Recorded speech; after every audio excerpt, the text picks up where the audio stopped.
Hey y'all, welcome back to the East Coast Outdoorsman. I'm Chris Ben. Today, we're going to be going over a few things that I think everyone needs to do in the off season if they want to be better prepared for hunting season. And then at the end, balsamic black truffle oil marinade. It's going to be banger. Stick with us. What we're going to talk about is hunting practice. So, there's like three major things I think you should try to do in the off season to make your hunting experience better and make you more prepared when that opportunity comes. Very simple stuff, but if you do it, it's probably going to make you a little bit better and a little more confident. The first thing is support your local clubs. Go shoot 3D. I think 3D is a great way, one, work on your shot placement, but two, you can work on not only shot placement and shooting different yardages at life-size game, but you can practice judging. Judging isn't that crucial anymore because we all have rangefinders. But what if that one time that mainframe 6x6, 170-inch elk comes trudging down a trail that you weren't ready for? What if that mainframe 150-inch 8-point comes nudging a doe and you aren't ready? Boom, next thing you know, they're in front of you. What are you going to do? You don't have time to range find them. You're going to try to make a snap judge. Well, the best way to practice your snap judging and judging in general is go to your local club, shoot some 3D, judge it first, then click it, use the click number to make a great shot. That's kind of like one of the biggest things I so suggest everyone does. Shoot more 3D in the off season. Support your local clubs. Second thing, practice how you hunt. If you hunt from a blind, you need to practice from inside that blind because there's going to be things that change a little bit that you might not know. And I wouldn't want you to get in that blind and not be 100% prepared and fully confident in your equipment. Some of the things you're going to run into in that blind that you might not be thinking about is your stabilizer length. If you shoot too long of a stabilizer and you stretch out and boom, boom, your stabilizer is hitting the blind, your elbow's hitting this, you can't make a shot, right? So maybe you need to adjust your equipment a little bit. Maybe a little shorter stabilizer clears that up, problem solved. Second thing that I see and I have ran into myself in the very beginning of my hunting career when I was learning how to hunt and what to do was peep size. You always hear a smaller peep's gonna make you more accurate. So you're running a little bit too small of a peep, you get into a really dark blind, now you can't see anything. What are you gonna do? Nothing, you gotta let them walk. You're not gonna risk taking a poor shot and injuring something, right? Well, at least I hope you wouldn't. So, once you're practicing and you find that out at your home or wherever you're practicing out of a blind, you know that you need to go bigger, larger peep size. That's gonna let more light in, and that's gonna help you in them real low light conditions. Most hunters prefer a larger peep for that purpose, but you are gonna lose a little accuracy. I mean, just doing this, you see how much can change. And if you have something the same size, it's going to be perfect. And you're going to be way more accurate. But that's the give and take with hunting is you have to find the largest peep that you can still put around your housing and make the most accurate shot. Second thing, if you don't hunt from a tree stand, if you are going to hunt from a tree stand, you need to practice from a tree stand. Shooting from a tree stand is totally different than slinging arrows in your backyard on level ground. You have to learn how to pivot at the hips. You have to learn not to just drop your arm because that's going to change your angles. Like if you do something like that, as opposed to leaning into your shot, I can't really do that anymore since the accident, but we'll talk about that at a later time. But you have to learn how to shoot out of a tree stand. It's different. You have to learn how to shoot super close shots, especially out of a tree stand if they come right underneath of you. If you're shooting right underneath you, say 5 yards, well, your top pin isn't gonna get the job done. You have to shoot with your 40, 45, maybe a 50-yard pin, depending on the speed of your bow. These are things that you don't know unless you practice from that position. So that's the first two things. Hit your local club, practice how you hunt. The third thing is taking cold shots. I think everyone should take a cold shot. That first arrow of the day, that's what really matters. That's that one chance you're going to get at a deer. You need to know how you're going to shoot in that position and what to do to make yourself a little bit better. So with that said, before you take that shot, get your heart rate up. Go for a walk, do some jumping jacks, get your heart rate up, get the blood moving. What that's going to do is that's going to kind of get you close to what you're going to be like with that adrenaline rush, breathing heavy when that deer or that elk or whatever comes in and you get that chance. Take the shot once you get everything pumping and flowing, you're breathing a little heavier. See, what that's going to do is that's going to help you train yourself on how to breathe and how to talk yourself through that shot. Because a lot of people black out at that moment. You know, they go in fucking pilot mode. Well, pilot mode isn't always the right mode to be in. You got to be in the moment. You have to be working on your breath.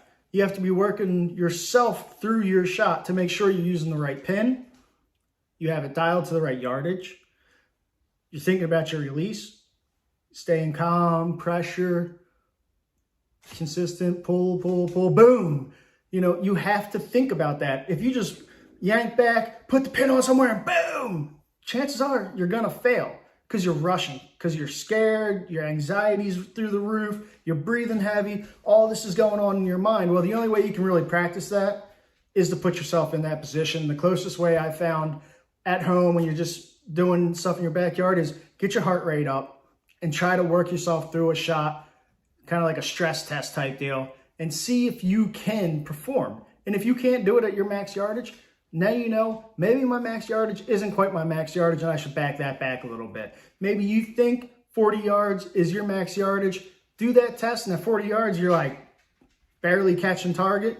Well, maybe 30 is. Because at 30, you have a little more control. It's a little closer, less room for error. Air is not going to go as far and as fast and all that stuff. So think about that a little bit. And if you do those three things in the off season, when the time comes, heat of the moment, I guarantee, well, I don't guarantee it, but you're going to be more confident in yourself and your equipment. If you do that, you're probably going to have a lot better chance this year. So with that said, we're going to head downstairs to the Traeger, get it fired up, and we'll finish this episode with a little balsamic black truffle oil marinade for your tenderloins. All right, welcome back to the East Coast Outdoorsman. I'm going to change it up a little bit and throw a recipe at you guys today. This is a balsamic vinegar, black truffle oil, and a couple odds and ends seasonings that we like to put on our tenderloin, venison tenderloins, elk, whitetail, whatever. It's super good. Today I'm going to actually use beef tenderloin tails because obviously I don't have any venison. I haven't been able to hunt. So let's just get at it. First off, Montreal steak seasoning. I don't really have an exact amount, but what I can do is just kind of show you here in the bag. I like to get a good layer in the bag to start. That's about right. Doing about 2 pounds of venison. Then I like to add a little extra garlic salt. Again, it's by eye. You got to play with it a little bit. I don't like to get too carried away with the salt. Little garlic powder. Go a little heavier with the garlic powder. We like garlic in this house. And then I like to do about 6 cranks of pink Himalayan salt. 2, 3, 4, 5, 6. Black pepper. I like to do about 6 again. 1, 2, 3, 4, 5, 6. Like I said, everything's by taste. I don't have exact measurements for the stuff that I do. Every time I just kind of have a feel for it. I've been doing this recipe for so long that I really just throw it together and bang it out, you know. I like to use black truffle oil. Adds a little earthiness. Super good stuff. My family eats this stuff up. Probably, I would say that's a couple tablespoons, maybe 3 tablespoons. And then some cheaper balsamic vinegar. That's probably 1, 2, 3, maybe 4 or 5 tablespoons of the cheaper stuff, and top it off with a little bit higher grade. This is gonna be a little thicker, it's a little sweeter.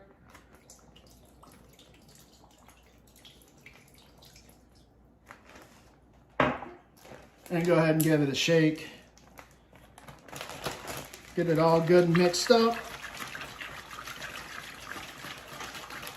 Make sure you got it all mixed up in there. Now,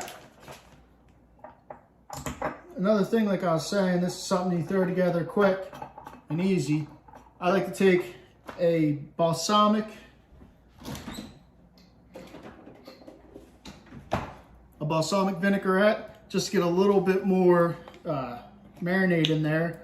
This has a little oil, a little seasoning, balsamic vinegar, and I really just use this as like a filler to get me up to where I need to be. So that's about what we're looking for. Something about like that in the bag. And like I said, this is good for about 2 pounds. Give it another shake.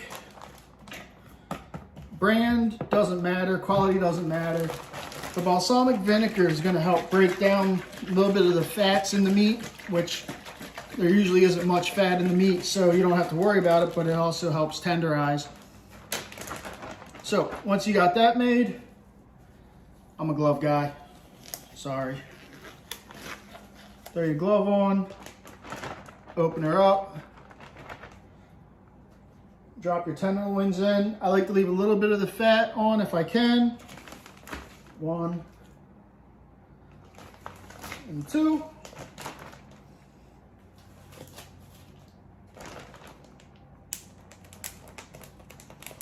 Seal it up. Try to get, you're not going to get all the air out of the bag, but you try your best. Try to get all the air out that you can. Now these bad boys are going to go in the fridge, and I'm going to let them rest and marinate until Monday evening. And then we'll pick it up there with how I cook it on the Traeger. Stay tuned. All right, meat's been marinating since Saturday. Now it's time to whip it out, flop it up on the counter, let it get to room temperature, go start the Traeger. All right, now it's time to fire up the Traeger. 180. Let it rip, tater chip. Now it's time to probe the meat and put it on. You're gonna cook this at 180 for about an hour and a half. I like to cook it to about 115, 120. Put the probe in at the thickest part of the meat. With this being a tail, it goes fat to thin. So I always put in the fat side. I don't really worry about the second one, and the reason, cooking internal temperature to about 120. We're gonna pull it off when it hits 120 and hit it with some high heat to get a little sear on the outside. And now the meat's on. It's time for some adult beverages. You want to see some more about adult beverages, let me know. I'll do a video on them. I'm a huge fan.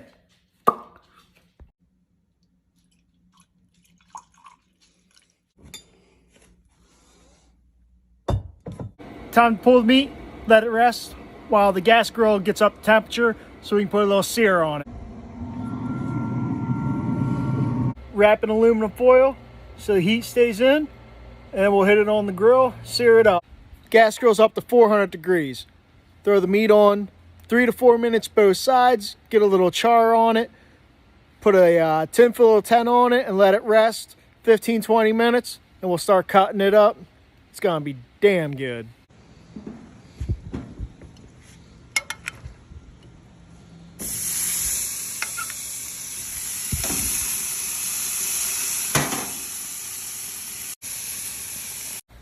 Three to 4 minutes on both sides is done. Boom. Let's pull them, get them wrapped up in some aluminum foil, let them rest for a little bit, and then we'll start cutting. Meat's been resting for about 15 minutes. Let's take it out, start cutting it up, and take a look at it.